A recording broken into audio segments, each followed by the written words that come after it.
You are listening to Ideas and Leaders podcast. I'm Elena Paweta, Executive Communication Coach and TEDx organizer. With each episode, I'll share with you communication tips and ideas from top business leaders to help you excel in your career.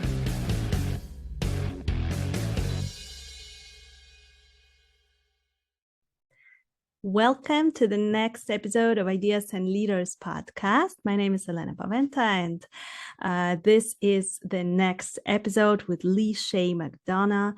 She's the founder of Coach with Clarity.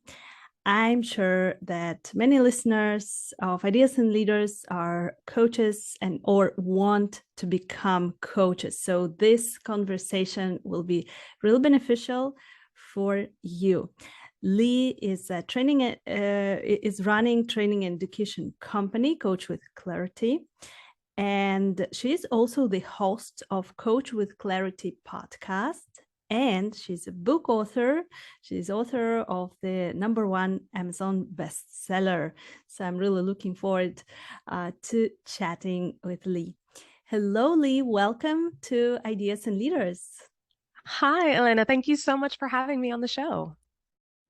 So, Lee, how did you start with coaching? What was the story of your career? Yes, my origin story. Well, I, like many coaches, came to coaching as a second career. My first career was as a psychotherapist. So I spent almost 15 years really focusing on social work, clinical social work, and public health. And I did a lot of individual, couples, and family counseling.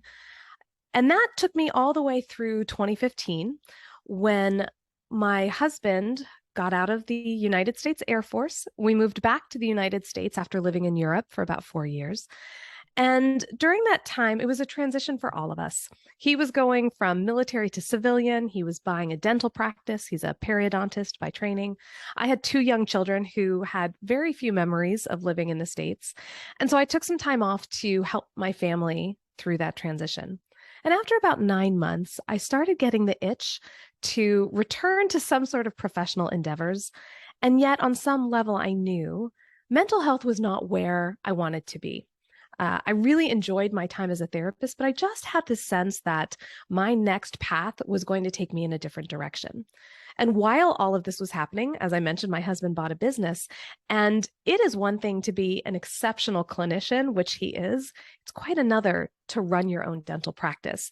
And that's not something they teach you in dental school or in the Air Force. And so for both of us, there was a lot of on-the-job learning and training.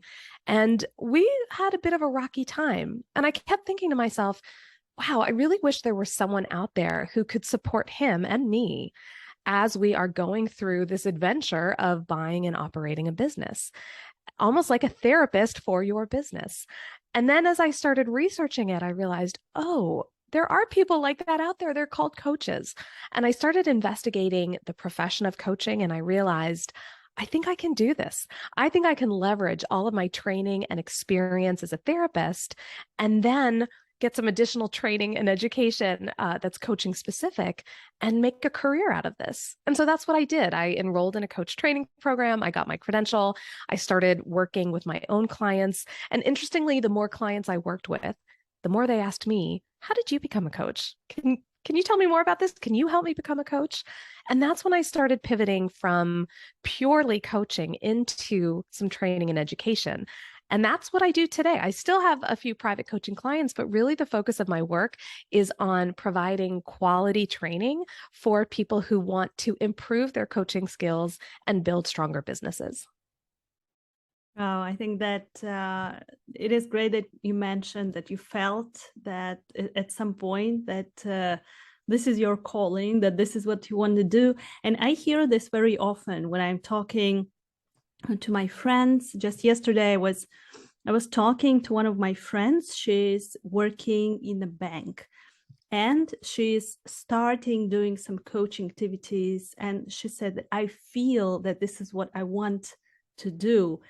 But the process of transition from having a full-time job, being secure financially, to being a full-time coach can be challenging. So do you have any recommendations on how to actually have this transition? I hear that a lot from people who are really excited to dive into the world of coaching, and yet they still have responsibilities and obligations from their first career. They're not quite ready to make a full transition. Sometimes they don't ever want to make a full transition. They want to do both. And I think that's possible. But I think we have to remember that we do have limited resources when it comes to time and energy. Some of that time will be spent on actually providing coaching services. But oftentimes, and especially when we're first starting out, a lot of that time will be spent on marketing, on building our business infrastructure, on obtaining the training we need to provide powerful coaching. So I think the more intentional we can be around how we use our time and how we use our energy, we can set ourselves up for success from the beginning. And you may hit a point where you want to scale back on your first career so that you can devote more time and energy to your coaching practice. And so that's a bit of a dance as well. And as you mentioned before, so many coaches have that feeling that this is what I'm meant to do. A lot of coaches get a feeling that they're ready to move into this profession. And I think that feeling, that deep sense of knowing, is connected to our intuition.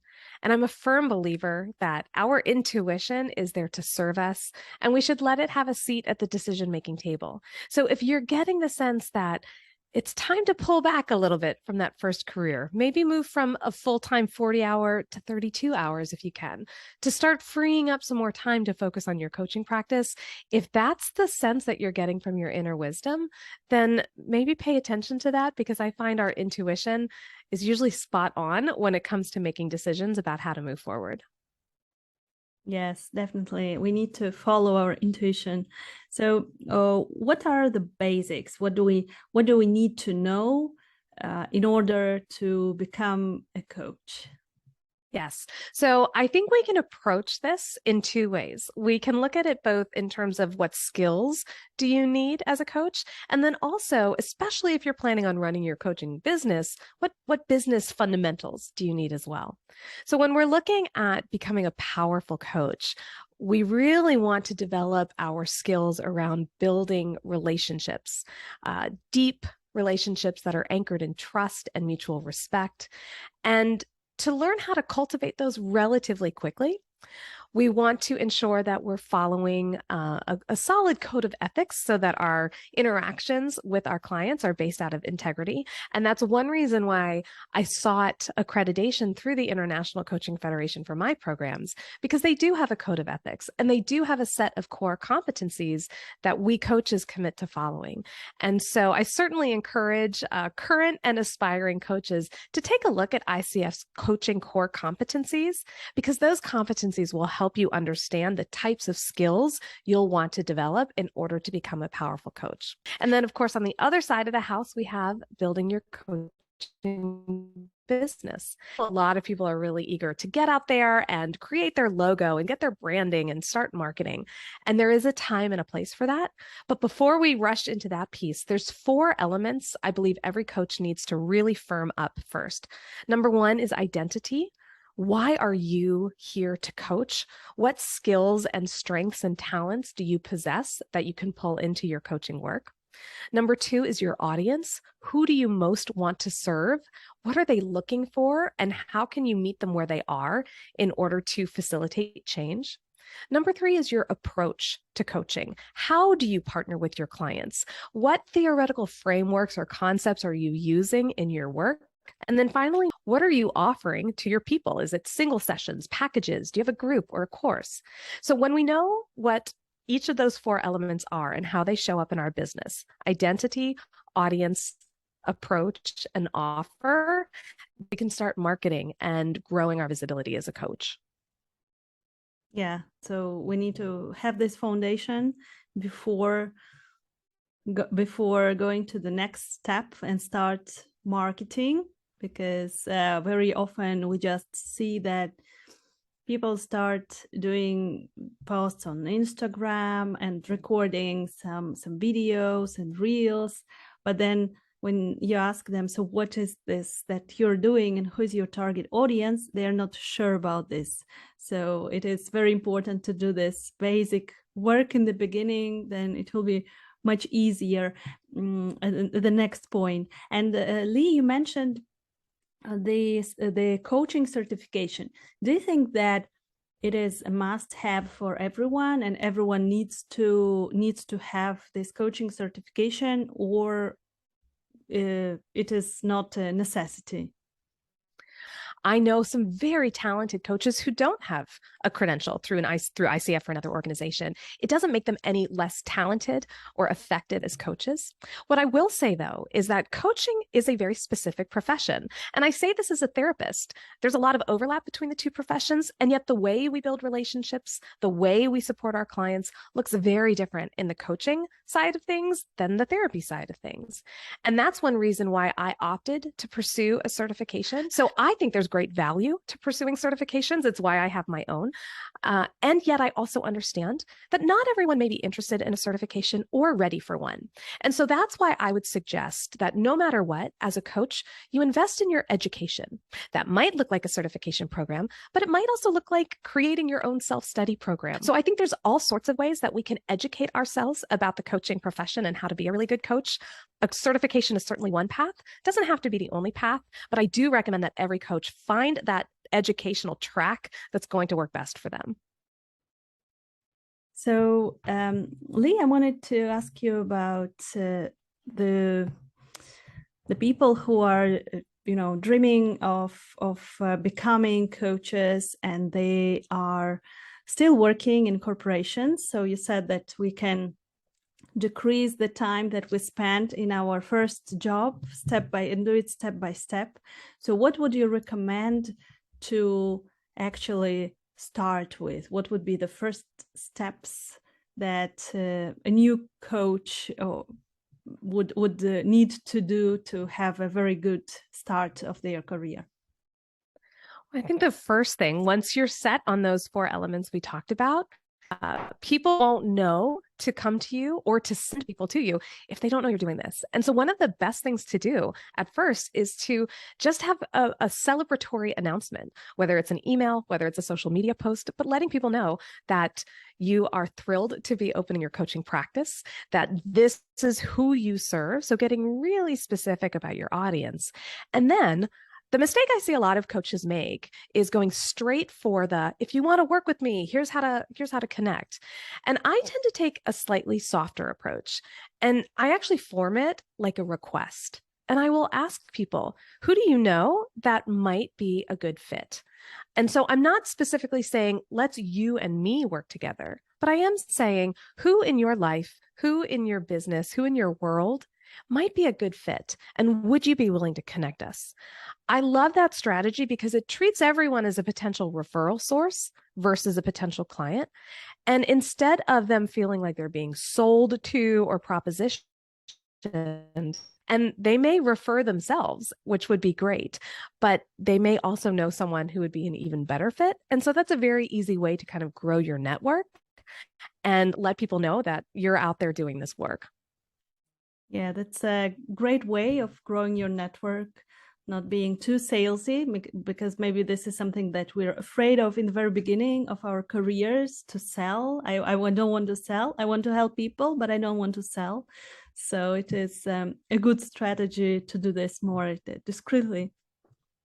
And what do you think? What are the most important qualities of a successful coach? As you work with coaches, you see who is more successful, is less. So what do we need to have in us to be a good coach?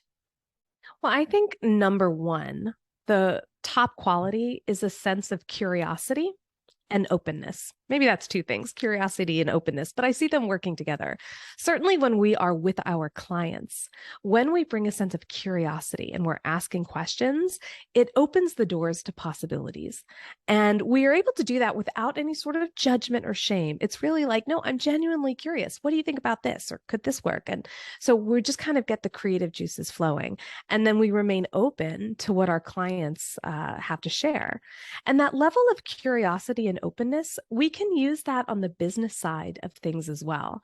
Whenever I am putting out a new offer, whenever I'm trying something new, I always view it as an experiment. I'm testing this out. I have a hypothesis that this might work. This could be really successful. Let me run my experiment. Let me gather the data, and then let me take a look at what about it worked and what variables I might want to tweak. And so even when we approach our business from that sense of curiosity, like it's a grand experiment, then I find we don't take any missteps personally. We don't make it about us. And it allows us to course correct when we need to, because it's just about, oh, I got this data. Here's what it tells me. What do I need to change? So I think curiosity and openness are really important. Definitely. So, and also, Lee, I wanted to ask you about the 3Ms. I know that you're talking about 3Ms and how they are important for business success. So when we have all those, qualities, all those basics that we start with, so what are those 3 things that are so important for coaching business success? Yes. So I call them kind of the pillars of creating a fulfilling life and a successful business. And so those 3Ms are meaning, mindset, and mindfulness. So some of those words may sound familiar, but I want to just kind of break them down a little bit. Meaning is really about your core values. What matters most to you? How do you want to live your life? What do you want to be known for? What's your legacy? All of this is really wrapped up in the meaning M. And it's where we really connect to our deep purpose and what drives us, what motivates us. The second M, mindset, that's certainly a big word in the coaching community. And when I'm looking at mindset, I'm really considering how we relate to our internal experiences. So those internal experiences can be thoughts, emotions, sensations, feelings, memories, and it's how we relate to and respond to those that defines our mindset. And so typically with my clients, we do a lot of thought work. So that certainly falls under the mindset umbrella. But we also need to examine how do we respond to our feelings when we are having an unwanted or an uncomfortable feeling? How is that influencing our behavior? How do we want to respond to it? And all of that comes kind of under the third M of mindfulness. And really, mindfulness is about being in the present moment with that sense of openness and curiosity that we talked about before, and really approaching ourselves and our world from a sense of non-judgment. And so when we are able to practice mindfulness, it allows us to ground ourselves in the present moment so that we can be fully engaged and connected with our clients, with our loved ones, with our coworkers, with ourselves. And so while we can talk about each one of the 3Ms separately, hopefully we're starting to see how they connect with and relate to each other. Because while we can use any one of them as an entry point, they're really interconnected. And so when we understand how meaning and mindset and mindfulness work together, to me, that is the foundation of a really successful career, but also just a sense of personal fulfillment and contentment as well. Yes, I think that this mindfulness is so important, especially for coaches, that because you need to be in the moment with this person, not thinking about something else. This is something that you learn as a podcast host as well. I think that you can relate to this, that when you're listening to someone, you need to absolutely be in this moment, not thinking about what you're going to do next, what happened before, but just being in the moment. And I think that we can also practice this. We can practice this even if we're not a coach yet, to as a practice, really being there in the moment, asking additional questions, listening. It helps a lot. I heard that from some of my friends who had this feeling and this intuition that they want to support people, they want to do this, that people are reaching out to themselves by just seeing them, and by the way how they perceive them, they say, hey, can you coach me? And they like, oh, but I'm not a coach. I mean, I don't have my webpage and everything. So I think that some people just have this inner vibes of coaching. So do you think that we should follow this? If someone is reaching out for services, do you think that we should follow this path? I think this really gets back to the idea of that identity piece and knowing what your natural strengths and talents are. And certainly, if you find it comes easily to you to develop those relationships and to provide that level of support, yes, let's follow that. And let's combine your natural strengths and abilities with some solid coaching education so that you understand how to effectively use your own innate strengths. Something that I see quite a bit with my clients is that they are so good at creating relationships and they want to help. They want to be of service. And sometimes that desire of being of service actually causes them to skip some steps. They jump ahead, they get ahead of where their clients are. Maybe they tend towards advice giving instead of partnering with the client to help the client come up with their own solutions. And it all comes from a place of wanting to help and wanting to really support the person in front of them. So I don't fault them or judge them for that, but I do suggest that there are more effective ways to use that desire to be of service and to use your strength of supporting and building relationships so that we continue to center the client and their agenda, and we create an opportunity for the client to develop their own path forward. So I think, yes, it's a bit of a dance. We do want to follow kind of that instinct that you have, and we can marry that with some education and some strategies to improve your effectiveness. Yeah, great. Great tips, Lee. So to sum up our conversation, what would you recommend to our listeners who are thinking about starting a coaching career or switching from corporate career to coaching career? What are the main steps that we mentioned and the main things to think about? Well, I think number one, getting really clear on what is drawing you to the coaching profession and how that marries with your own natural strengths and talents.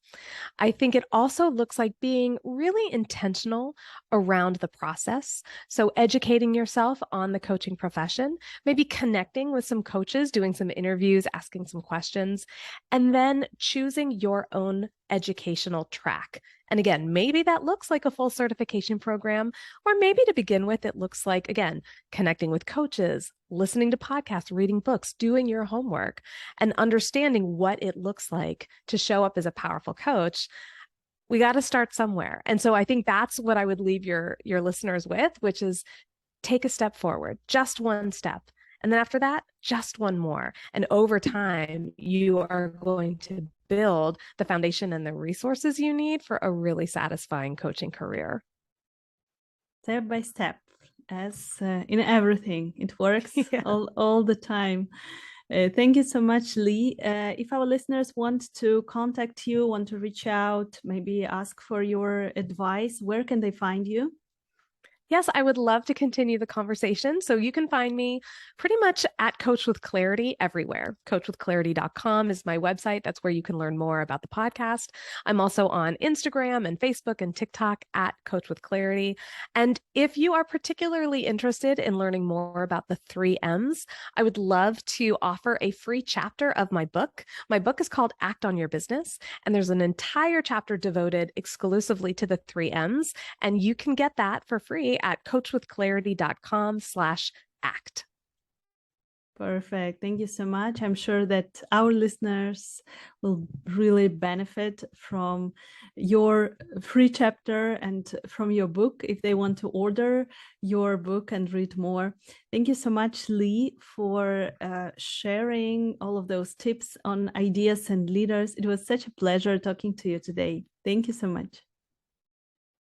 Thank you for listening to Ideas and Leaders podcast. Did you enjoy this episode? Let me know that you listened by tagging me in your LinkedIn profile and using a hashtag Ideas and Leaders. See you in the next episode.